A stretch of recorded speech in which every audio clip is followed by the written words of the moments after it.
Atención. Este podcast está diseñado con fines educativos y está dirigido al personal de salud. No debe de ser tomado como una opinión médica. La Asociación Mexicana de Gastroenterología presenta Educación Médica Continua agradece a nuestros patrocinadores Medix, Liomon, Asofarma, Megalabs, Carnot, Xianfeng Rhine, Sanfer y Shua Pharma México.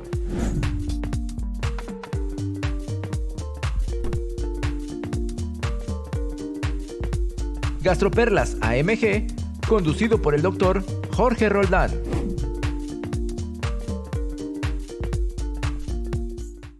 Bienvenidos, estimados colegas, a este episodio número 50 de nuestro podcast Gastroperlas de la Asociación Mexicana de Gastroenterología, que realizamos en colaboración con la Asociación Mexicana de Cirugía Endoscópica y la Asociación Mexicana de Cirugía del Aparato Digestivo.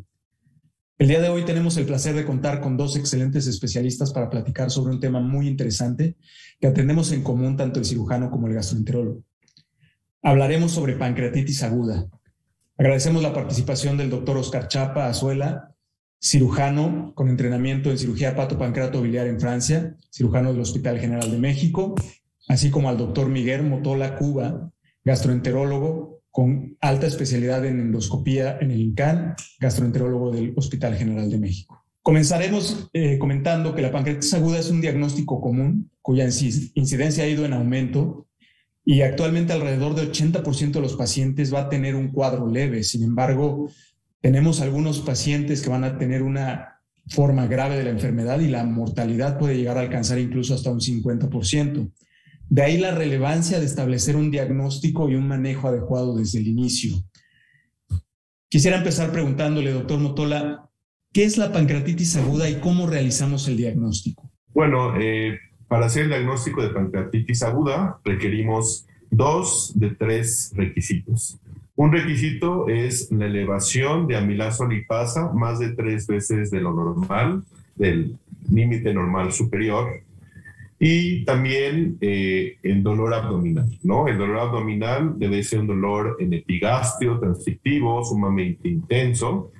Y también existe otro requisito que es cambios que hace el páncreas a nivel de algún estudio de imagen, que puede ser tomografía o ultrasonido. Entonces, si juntamos 2 de estos 3 criterios, hacemos diagnóstico de pancreatitis.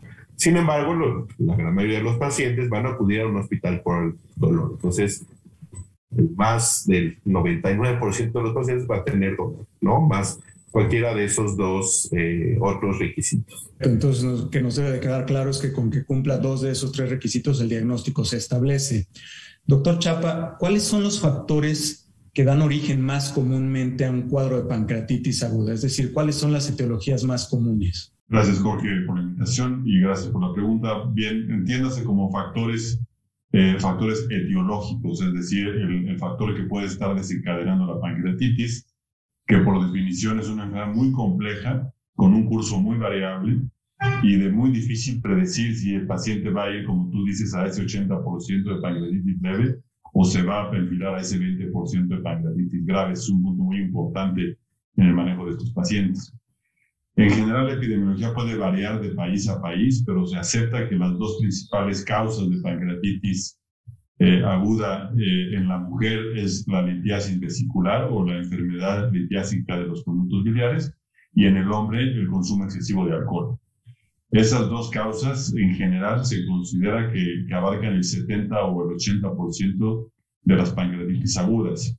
Sin embargo, hay otras causas un poco menos frecuentes que se van a clasificar, por ejemplo, en etiología metabólica, que básicamente se refiere a la elevación de los triglicéridos a un nivel por arriba de 1000 miligramos por decilitro, o bien alteraciones del calcio, como en el caso de los pacientes con hiperparatiroidismo que van a cursar con hipercalcemia, y esto va a ser un factor etiológico y fisiopatológico para producir pancreatitis aguda. Hay otras causas mucho menos comunes, pero no menos importantes, como por ejemplo el consumo de algunos medicamentos.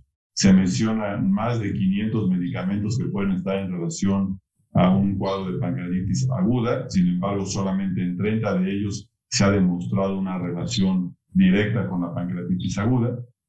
Hay también causas genéticas, ¿no? Por ejemplo, algunas alteraciones genéticas que van a causar esa pancreatitis hereditaria. Hay pancreatitis autoinmunes, ¿no? que están íntimamente relacionadas a IgG4. Hay pancreatitis que se llaman iatrógenas, es decir, que se van a producir después de un procedimiento médico, específicamente la colangiopancreatografía retrógrada endoscópica, o incluso algunas cirugías abdominales que someten a un proceso de isquemia del tejido pancreático y puede provocar una pancreatitis postoperatoria. Otras causas pueden ser, en el caso de los niños, la pancreatitis aguda postraumática, ¿no?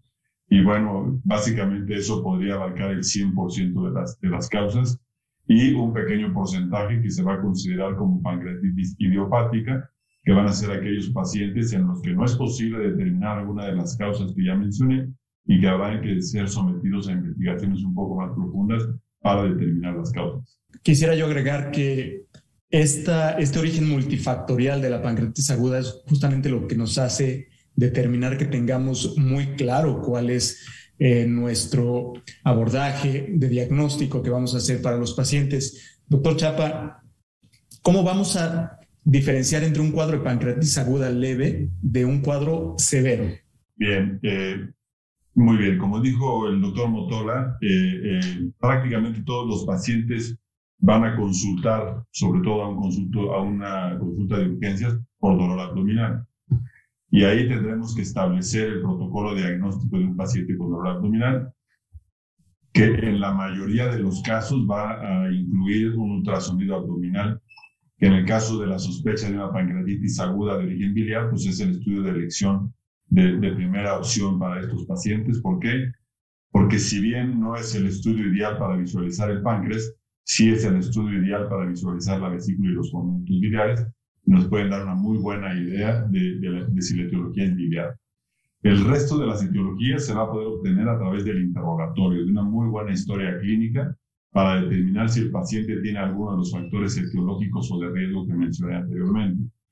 Sabemos que desde el punto de vista morfológico o fisiopatológico, la pancreatitis aguda va a tener dos fases. O es una pancreatitis edematosa intersticial, que en general va a estar incluida en esos pacientes del 80% de una pancreatitis leve o una pancreatitis moderada, o bien puede evolucionar a una pancreatitis necrótica, que es otra fase morfológica de la enfermedad, y que son los pacientes en los que vamos a tener sospecha de gravedad, junto con pruebas que evalúan las funciones de diferentes órganos, específicamente la cuestión respiratoria, la cuestión cardiovascular y la cuestión renal. Ante la presencia o sospecha de necrosis de tejido pancreático o peripancreático o alguna insuficiencia orgánica al momento del diagnóstico, estamos ante un paciente con pancreatitis grave. Entonces, aquellos pacientes que no tengan problemas locales o que no desarrollen insuficiencia orgánica, podemos considerar que tienen una pancreatitis leve, y aquellos pacientes que tengan una alteración local del páncreas o bien un dato de insuficiencia orgánica, los vamos a catalogar como una pancreatitis grave. Sin olvidar que un paciente de pancreatitis leve puede evolucionar en las siguientes horas y pasar a una pancreatitis grave. Si el hecho de que tenga una pancreatitis leve en ese momento no quiere decir que así se va a quedar toda la evolución del padecimiento. Es importante que reclasifiquemos al paciente, que lo estemos reevaluando. Doctor Motola, ¿en qué consiste el tratamiento inicial de la pancreatitis aguda y qué impacto va a tener en la evolución del cuadro? Sí, gracias. El tratamiento de la pancreatitis aguda, lo más importante es la hidratación intravenosa. Y debe de ser en las primeras 24, máximo 48 horas. En las guías, estudios, metaanálisis, se ha visto que si se mantiene una hidratación entre 5 y 10 mililitros kilogramo hora, a los pacientes en las primeras 24, 48 horas, se ha visto que esta, hidratación intravenosa de alguna forma sí puede impactar mucho en el curso de la enfermedad, es decir, evitar que estos pacientes hagan complicaciones, principalmente infecciosas, puede impactar en la mortalidad también. Entonces, esa es el pilar del tratamiento de la pancreatitis. Pues todo paciente que llega a una sala de urgencias con un diagnóstico de pancreatitis, lo primero que se debe hacer es una hidratación importante en estos pacientes, entre 5 y 10 mililitros kilogramo hora. Ahora, por supuesto que debemos de tener cuidado en pacientes que tienen falla cardíaca, que tienen falla renal, pacientes adultos mayores, tomarlo con más cautela, y nos vamos a basar principalmente en presión arterial, frecuencia cardíaca, hematocrito, que eso nos va a decir cómo, si el paciente se está hidratando adecuadamente. También, por supuesto, si el paciente tiene una mejoría en su orina, en la cantidad de orina, también nos está diciendo que estamos hidratando adecuadamente al paciente.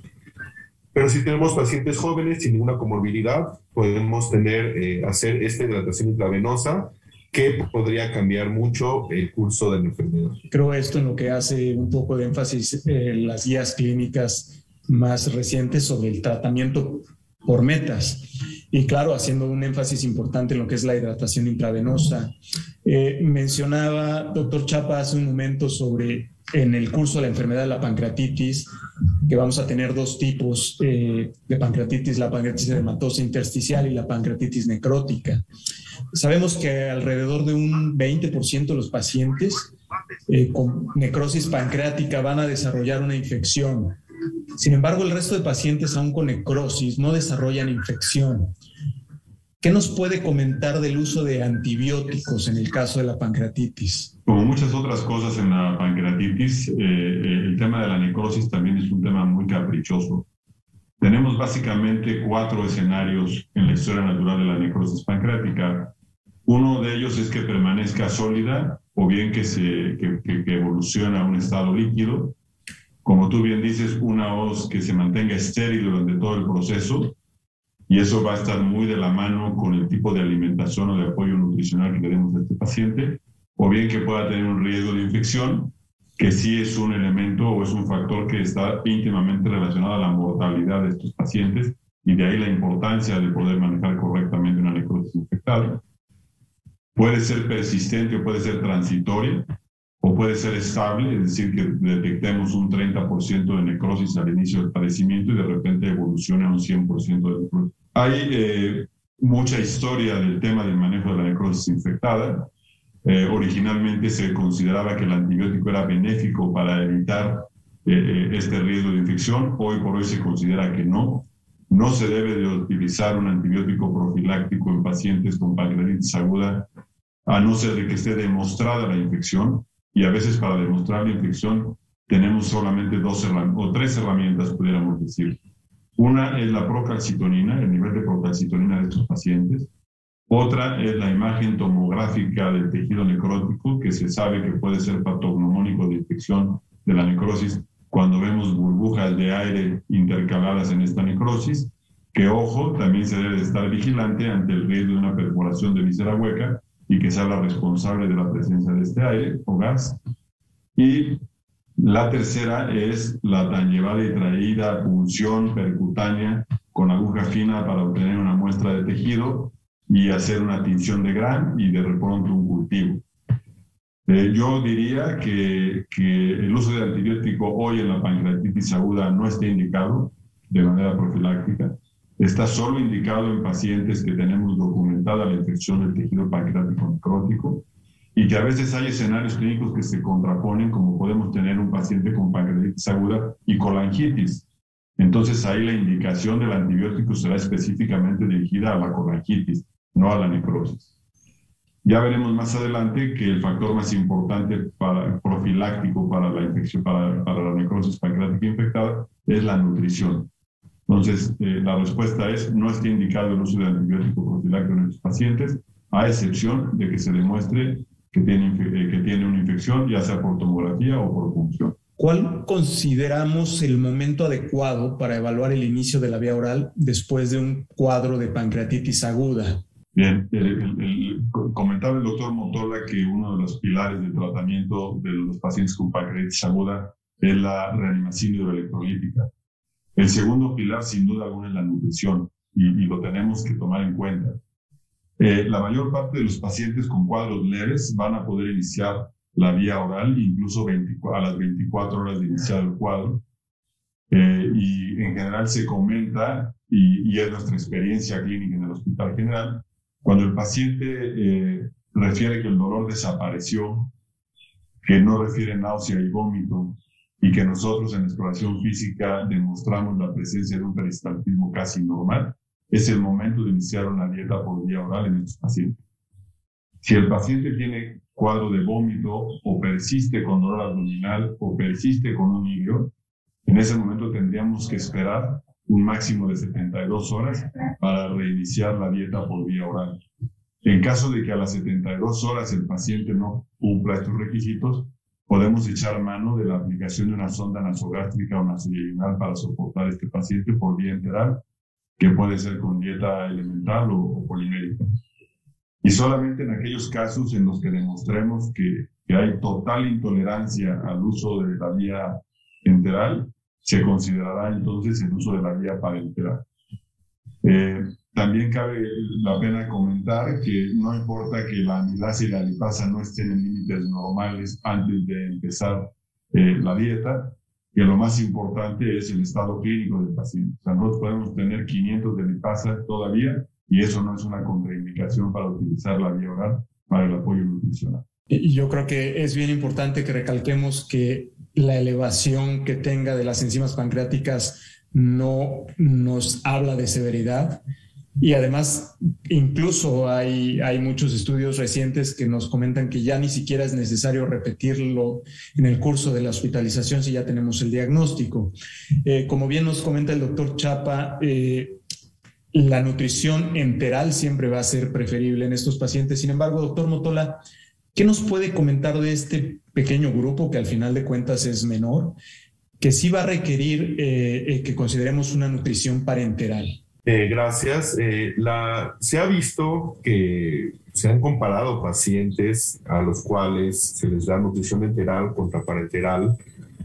Y lo que se ha visto es que los pacientes con nutrición parenteral pueden llegar a tener un peor desenlace, ¿no? Pueden llegar a tener más infecciones, infecciones más que nada a nivel de la necrosis pancreática, mayor tasa de disfunción multiorgánica.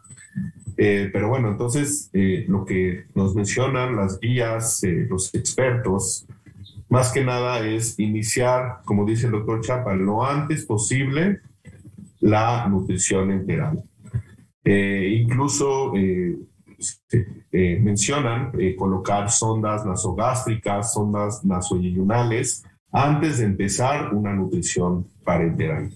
Al menos que realmente el paciente esté con un hilio muy importante, con mucha distensión abdominal, bueno, ahí tal vez sí necesitamos darle nutrición parenteral y irlo valorando horas por horas para poder iniciar una nutrición enteral lo antes posible.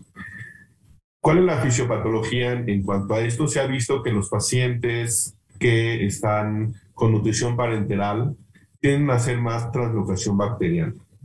A nivel de intestino, estas bacterias viajan por sistema porta y de alguna forma pueden aumentar mucho más la infección, principalmente de necrosis pancreática, y por lo tanto hacen mayor datos de falla multiorgánica. Es por eso que es tan importante iniciar lo antes posible la nutrición enteral. Doctor Motola, mencionó el doctor Chapa previamente que uno de los principales factores que da origen a un cuadro de pancreatitis es la pancreatitis de origen biliar. Generalmente debemos de hacer un ultrasonido abdominal al inicio para descartar o no, o confirmar la presencia de piedras en la vesícula, algún lito en la vía biliar. ¿Qué nos puede comentar sobre el uso de la resonancia y el ultrasonido endoscópico para este tipo de pacientes?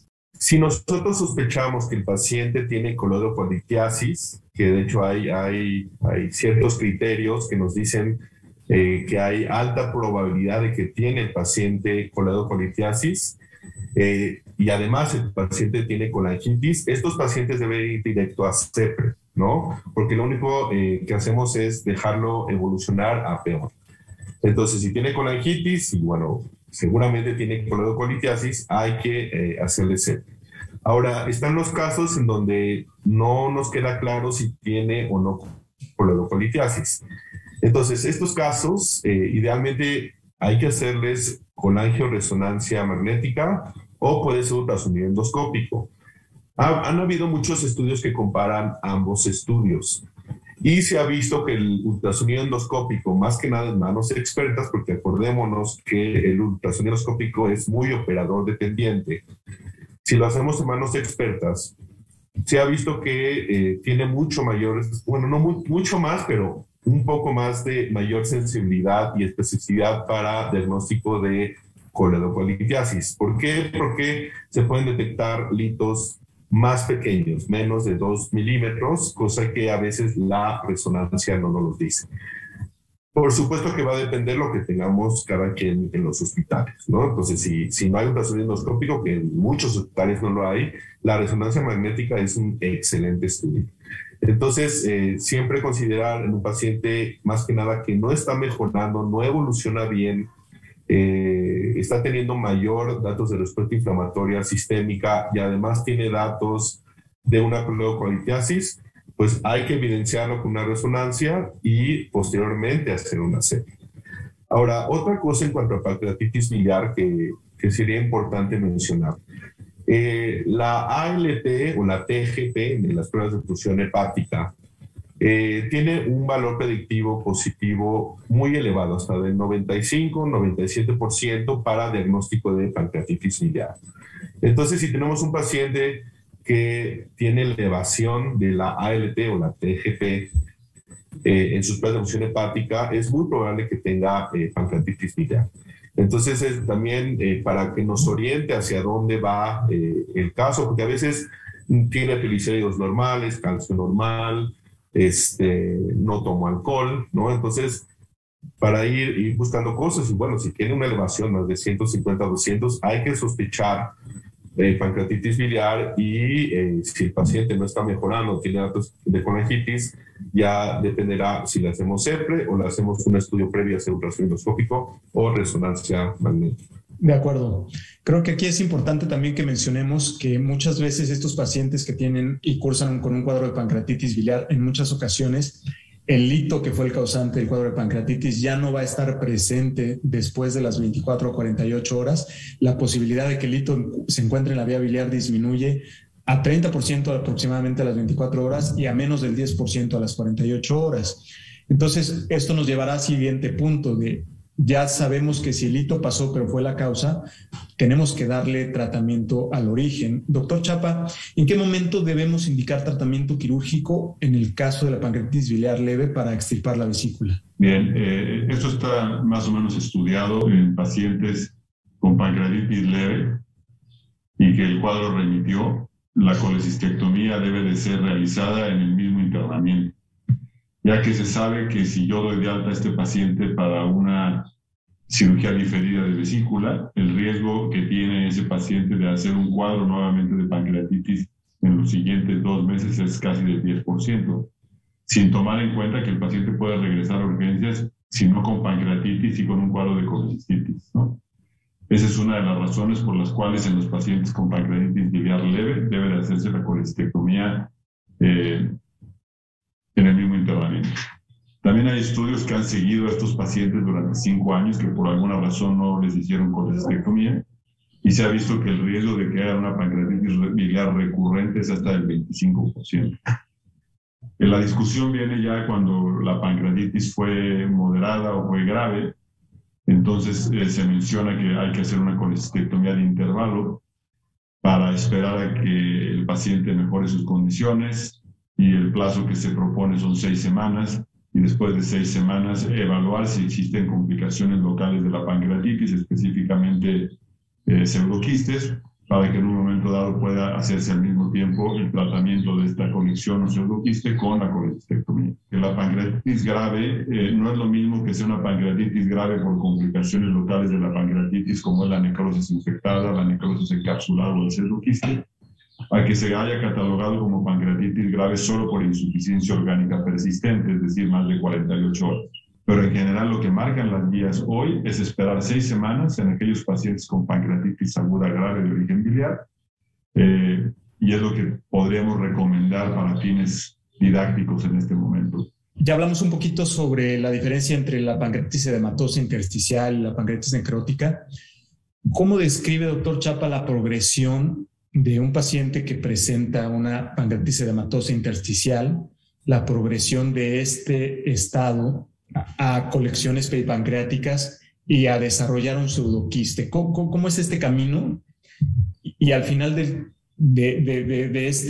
esta línea, ¿cuál es el tratamiento para ese paciente que desarrolla un pseudoquiste pancreático? Todo este estudio del paciente con pancreatitis aguda debe de ir de la mano con la evaluación clínica del paciente. O sea, nosotros no operamos estudios, ni operamos estudios de laboratorio, ni de imagen. Operamos o no pacientes según la evolución clínica. Cuando un paciente evoluciona favorablemente, es decir, se le quita el dolor, se le quita la fiebre, ya no hay datos de respuesta inflamatoria sistémica, el paciente va bien y no hay mucho que intervenir desde el punto de vista quirúrgico y podemos sospechar que el tejido pancreático se está recuperando adecuadamente. Cuando por el contrario nosotros tenemos un paciente con dolor persistente o que ya se le había quitado y recurre por leucocitosis persistente o fiebre persistente o intolerancia a la dieta por vía oral o incluso que desarrolla falla orgánica múltiple, ahí podemos estar ya ante la sospecha de complicaciones locales de la pancreatitis que pueden ser lo que se conoce como colecciones pancreáticas o peripancreáticas. La manera de establecer este diagnóstico, sin duda alguna, es por estudios de imagen que no están indicados de entrada en las primeras 72 horas del diagnóstico, excepto que tengamos duda diagnóstica o la necesidad de un diagnóstico diferencial. Después de las 72 horas, dependiendo de la evolución clínica del paciente, podemos echar mano de los estudios de imagen, principalmente la tomografía, que nos va a poder clasificar las diferentes colecciones líquidas o colecciones sólidas o colecciones líquidas peripancreáticas. En general, las colecciones se van a dividir según el tiempo de evolución en menores de 4 semanas, que se consideran colecciones peripancreáticas líquidas agudas, y después de las 4 semanas, que es cuando se van a considerar la posibilidad de la formación de un pseudoquiste. El contenido de estas colecciones puede ser variable, ¿no? Puede ser rico en amilasa y lipasa, y la fisiología puede ser la ruptura de un conducto pancreático principal, o simplemente puede ser líquido inflamatorio. Se sabe que el 50 o más % de estos pacientes o de estas colecciones van a remitir espontáneamente sin la necesidad de un manejo quirúrgico ni de radiología intervencionista, y será el otro 50% el que vamos a vigilar. Antiguamente existía la creencia de que una colección peripancreática de más de 6 centímetros, con más de 6 semanas de evolución y con una pared de más de 6 milímetros debería de ser quirúrgica. Hoy por hoy ese criterio está totalmente desechado, porque se ha visto que la posibilidad de que se compliquen estas colecciones es prácticamente de 0, y en cambio la posibilidad de que desaparezcan espontáneamente es prácticamente del 100%. Es entonces en estas colecciones maduras que van a tener una pared alrededor, que se dice que es una pared fibrosa, con lo que yo tampoco estoy de acuerdo, porque yo creo que es una pared que está formada por el peritoneo posterior que recubre la cara anterior del páncreas y que tiene una cápsula verdadera. Y esos pacientes que van a tener síntomas, ya sea obstructivos, por el efecto de masa del pseudoquiste, o síntomas de que este pseudoquiste se pudo haber infectado y entonces la nomenclatura cambia a un absceso pancreático, o es un pseudoquiste que de repente aumenta súbitamente de tamaño, dándonos la idea de que pudo haber tenido un sangrado importante, son los que debemos de manejar con alguna estrategia que puede ser percutánea, endoscópica o quirúrgica según el caso y según el estado del paciente. Pero en general, la conclusión de esto sería: las colecciones peripancreáticas deben de tenerse paciencia, no todas son quirúrgicas, y habrá que establecer criterios muy específicos para saber a quienes sometemos a un proceso quirúrgico y a cuáles no. Correcto, estamos de acuerdo. Entonces, creo que aquí es muy importante que mencionemos que lo más frecuente en el curso de este episodio, en ese momento del curso de la pancreatitis aguda, es que estas colecciones en algún momento se van a empezar a organizar y va a madurar. Y es en ese momento en el que debemos de tomar una decisión de acuerdo a la presentación clínica que el paciente tenga después de las 4 semanas. que puede ser muy diferente a las que tuvo las 4 semanas previas. Si es un pseudoquiste asintomático, la conducta recomendada es expectante. Correcto. Esa es la conclusión del manejo de los pseudoquistes. Incluso en la clasificación de Atlanta 2013, alguien proponía que había que eliminar ese término de pseudoquiste pancreático por lo poco frecuente que era. Sin embargo, en México no es poco frecuente, sí se presenta con bastante frecuencia y hay que estar atentos a las complicaciones, que es lo que debemos de manejar como cirujanos. Doctor Motola, mencionábamos que los pacientes que tienen una necrosis pancreática, un porcentaje de alrededor de entre 20 y 30%, sí van a desarrollar una infección. En algunas ocasiones son infecciones incluso por organismos no formadores de gas. Y eso nos da problema porque los que forman gas en un estudio de imagen que repetimos, vamos a ver gas y con eso vamos a tener una sospecha alta y a veces no tenemos que puncionarlos para decidir o para diagnosticar como infección y podemos iniciarle tratamiento antibiótico. Pero en los que no tenemos claro eso, pero sí tenemos una alta sospecha, ¿cuál sería la indicación de realizar una aspiración por aguja fina con la intención de tener el diagnóstico certero de necrosis infectada? La aspiración por aguja fina se podría realizar. Lo único es que algunas sociedades, incluso europeas, mencionan que pueden haber muchos, incluso falsos positivos o falsos negativos. Ese es el problema, ¿no? De que si la necrosis está o no está infectada. Por supuesto que si el paciente continúa con mucha fiebre, nosotros estamos sospechando, por ejemplo, como mencionó el doctor Chapa, la proteína C reactiva es un marcador importante, más de 90 o dicen hasta el corte de más de 190. Es un predictor importante para infección de la necrosis, ¿perdón? Entonces, todo va a depender de cada paciente. Hay que individualizar, así como dice el doctor Chapa, no vemos laboratorios, vemos pacientes.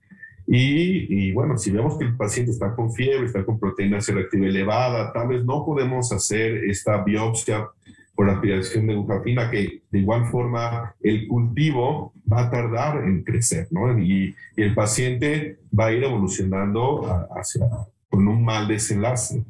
Entonces, tal vez en esos pacientes, pues sí, tal vez iniciar un antibiótico empírico para ver si realmente está o no, está infectado esto. La cuestión de el aire a nivel de la necrosis que se puede ver en la tomografía, eso, pues sí, podría ser patognomónico de una infección, pero como menciona el doctor Roldán, a veces son bacterias que no producen gas, entonces no porque no tiene aire no quiere decir que no esté infectada. Entonces, yo creo que tiene mucho que ver la evolución del paciente, la proteína C reactiva, si tiene fiebre, aunque bueno, la fiebre también te la puede dar una pancreatitis, te la puede dar una neumonía adquirida en el hospital, ¿no? Entonces, hay que ver con hemocultivos, con radiografía de tórax, con urocultivos, etcétera, a ver si hay algún otro foco infeccioso que le esté causando esto. Entonces, la aspiración por aguja fina, pues bueno, sí, idealmente sería un buen estudio. Sin embargo, como les menciono, hay muchos falsos negativos, incluso falsos positivos, que no necesariamente nos dice que tiene o no infección el paciente. Correcto, de acuerdo. Doctor Chapa, comentamos ya un poquito sobre la progresión de este paciente con pancreatitis edematosa, que va a una colección peripancreática aguda y que luego va a desarrollar un pseudoquiste. Y tenemos este otro paciente que hemos estado platicándolo también, que es el que hace una pancreatitis necrótica, después hace una colección necrótica aguda y después va a desarrollar lo que le dicen en el término anglosajón, un wall of necrosis o una colección pancreática pseudoencapsulada. Estos pacientes, ¿cómo se van a tratar a diferencia de los pacientes que hacen un pseudoquiste? Como bien señalas, la necrosis puede evolucionar dentro de las primeras 4 semanas como una necrosis, colección necrótica aguda, y después de 4 semanas se puede convertir en una necrosis pancreática encapsulada.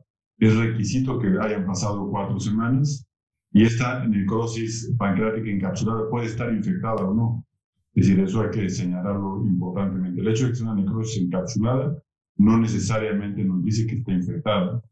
Puede ser, generalmente está en tejido peripancreático, va a tener una densidad heterogénea en la tomografía, puede tener incluso un nivel hidroaéreo dentro de esta conexión. Y a diferencia de la necrosis aguda, sí va a tener una pared bien definida y es lo que le da el nombre de ward of necrosis. El manejo de esta necrosis puede ser básicamente por 3 vías. La vía percutánea, en pacientes inestables y que no pueden incluso ser trasladados a un quirófano, etcétera, a través de la radiología intervencionista para mejorar sus condiciones y posteriormente dar un manejo definitivo. Puede ser endoscópica, que tiene sus ventajas y sus desventajas, o puede ser quirúrgica, por vía ya sea de mínima invasión o vía abierta. Eso va a depender un poco de la magnitud de la necrosis, va a depender un poco del estado clínico del paciente y va a depender sin duda alguna de los recursos del centro en donde esté el paciente y de la experiencia del médico tratante. Sí, de acuerdo. Sabemos que históricamente estos pacientes con pancreatitis necrotizante eran sometidos a una laparotomía temprana, incluso con la intención de debridar todo este tejido necrótico, y un ensayo clínico, el ensayo clínico Panther, que comparó el abordaje abierto contra este abordaje que usted describe, que es el que conocemos actualmente como el step-up approach o el abordaje escalonado. ¿Nos puede comentar cómo es que describe el step-up approach el uso de estas técnicas de mínima invasión y en qué pacientes vamos a llegar a requerir una cirugía? El step-up approach fue descrito por el grupo holandés más o menos hace 12 años. En 2010 sacó un artículo que se basó en el seguimiento de 88 pacientes con pancreatitis aguda grave que presentaban evidencia de necrosis pancreática infectada, y básicamente analizaron algunos aspectos. El más importante fue que la colocación de un catéter percutáneo en un tejido necrótico infectado era efectivo hasta en el 35% de los pacientes, es decir, el 35% de los pacientes ya no requería ninguna otra intervención, ni endoscópica ni quirúrgica. Y esto fue lo que realmente despertó el interés en este tipo de abordaje que se considera el step-up approach, que quiere decir ir de menos a más. El primer paso del step-up approach es la colocación de un catéter percutáneo, que, ojo, quiero describir aquí que no nada más es colocar el catéter y ya, sino que tenemos diferentes estrategias para manejar estos catéteres y que básicamente van a incluir la colocación del catéter con lavado o irrigación enérgica, la colocación del catéter con progresión de su diámetro según las necesidades del paciente, o la colocación del catéter y de un segundo y hasta de un tercer catéter para la resolución definitiva de las colecciones. Este es el manejo correcto de un catéter percutáneo o de un step-up approach en sus pasos iniciales. Esto tuvo como ventajas que estos pacientes desarrollaran falla orgánica múltiple solo en el 12% de los casos, contra un 40% de los que se sometían de primera instancia a una necrosectomía abierta. Evidentemente, los pacientes con necrosectomía abierta tenían mucho más riesgo de hernias postincisionales que aquellos que se dirigían nada más con drenaje percutáneo. Y finalmente, el seguimiento de largo plazo de estos pacientes demostró que hasta el 40% de los pacientes desarrollaban una diabetes o una insuficiencia endocrina post-necrosectomía, comparado con solo un 16% en los que solamente se les había hecho un step-up approach. En el otro 65% de pacientes en los que el catéter no fue suficiente, tenemos las técnicas de mínima invasión, básicamente el VAR, que es el Video Assisted Retroperitoneal Necrosectomy, que yo creo que es uno de los abordajes más utilizados y que tiene como condición que voy a utilizar el mismo trayecto que el radiólogo intervencionista me dejó para llegar al retroperitoneo, es el que yo voy a utilizar para llegar con un laparoscópico, con un lente y realizar la necrosectomía sin entrada a la cavidad peritoneal. Esto ha demostrado ser mucho más eficiente que la clásica necrosectomía abierta por vía anterior, que contamina lógicamente la cavidad peritoneal y eso puede complicar en el corto y en el largo plazo a los pacientes. De acuerdo. Doctor Motola, ¿qué nos puede comentar sobre justamente una parte del tratamiento de mínima invasión para estos pacientes? Es el tratamiento endoscópico. ¿Qué nos puede comentar sobre el tratamiento que se hace para el manejo de la necrosis pancreática de manera endoscópica? El tratamiento endoscópico se hace mediante hacer, digamos, fístulas, ¿no? Que va del estómago hacia el quiste o hacia donde está la colección, que hay necrosis. Generalmente estas fístulas se hacen mediante prótesis Idealmente deben ser prótesis metálicas autoexpandibles, ya que si tenemos necrosis importante que hay que debridar mediante endoscopía, entonces estas prótesis tienen lúmenes más grandes que se puede instrumentar más fácil.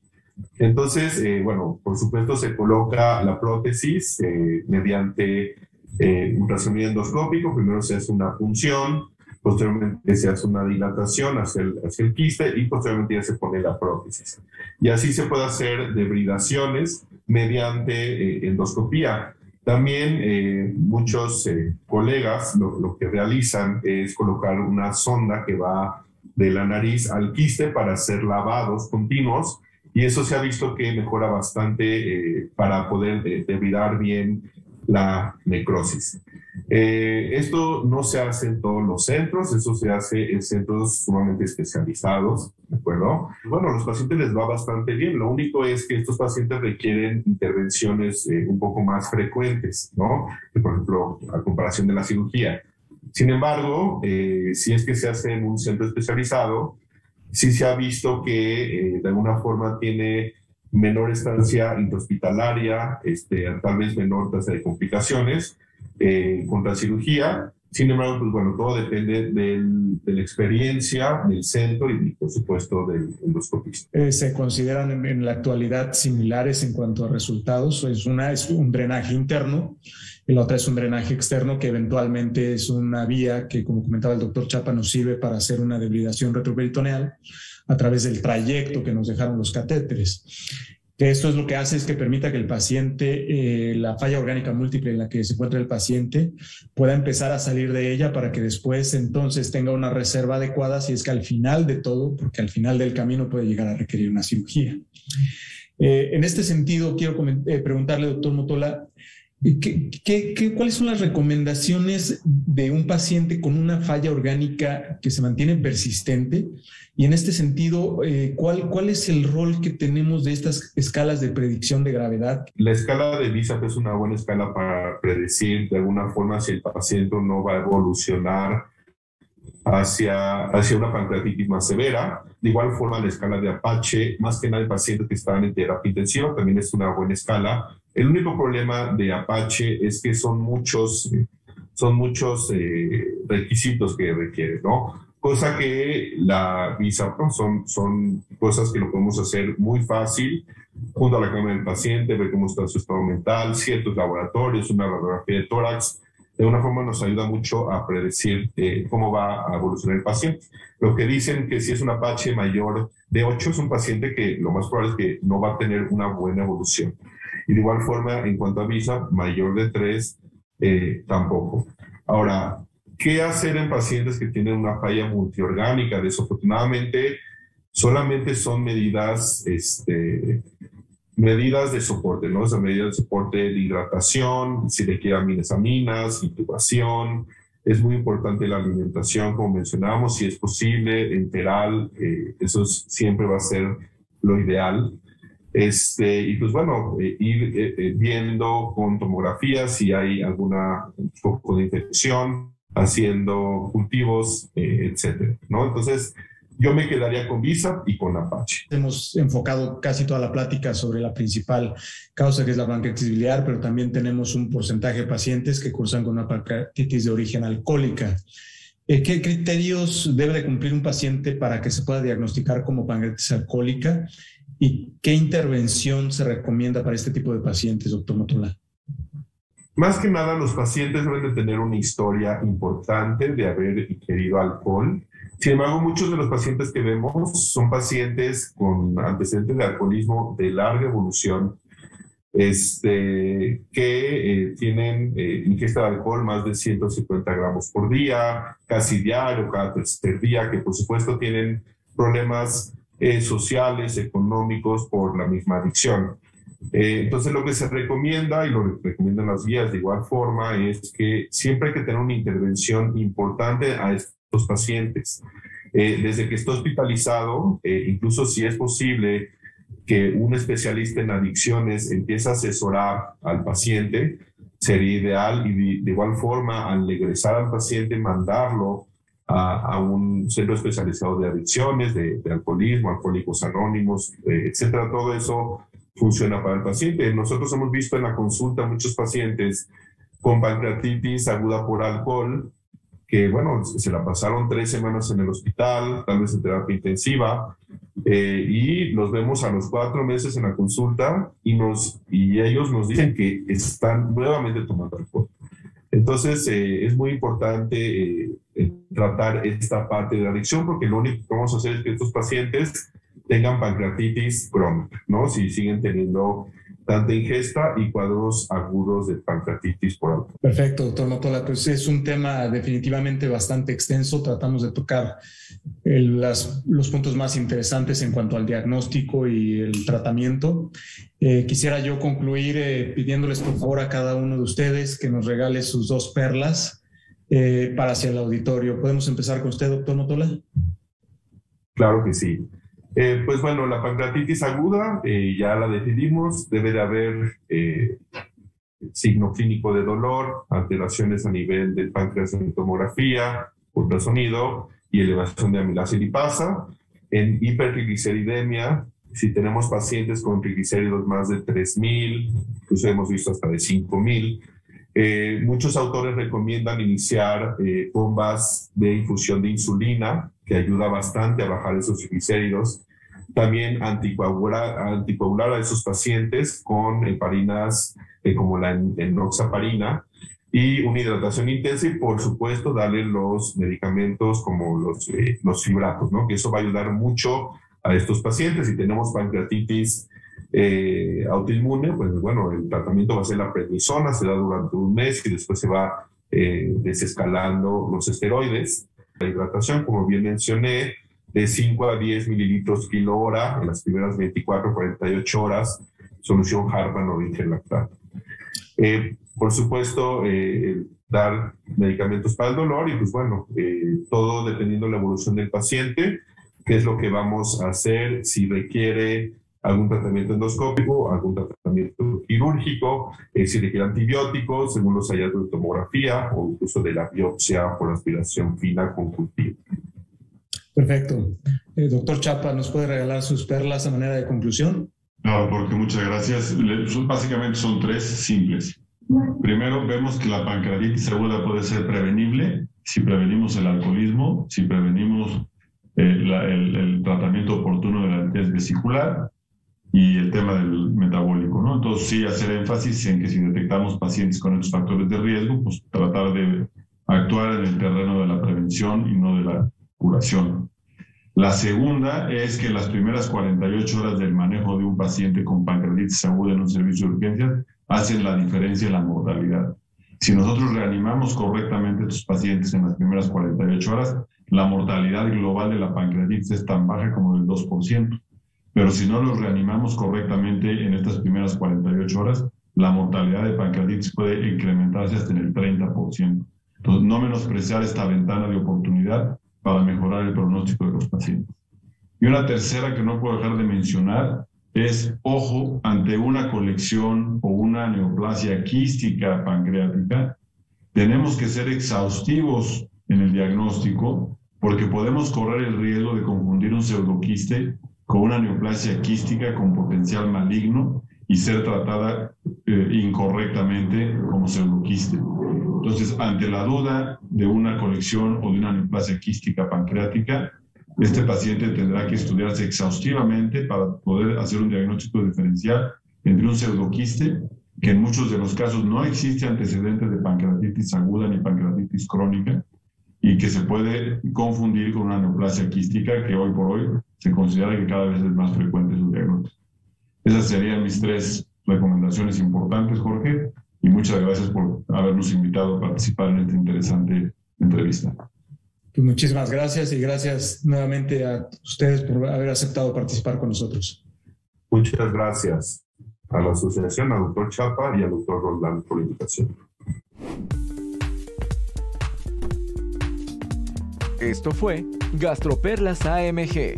Los esperamos en la próxima emisión. La Asociación Mexicana de Gastroenterología presentó Educación médica continua. agradece a nuestros patrocinadores.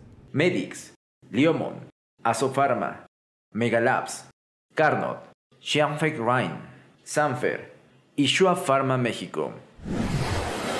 Atención. Este podcast está diseñado con fines educativos y está dirigido al personal de salud. No debe de ser tomado como una opinión médica.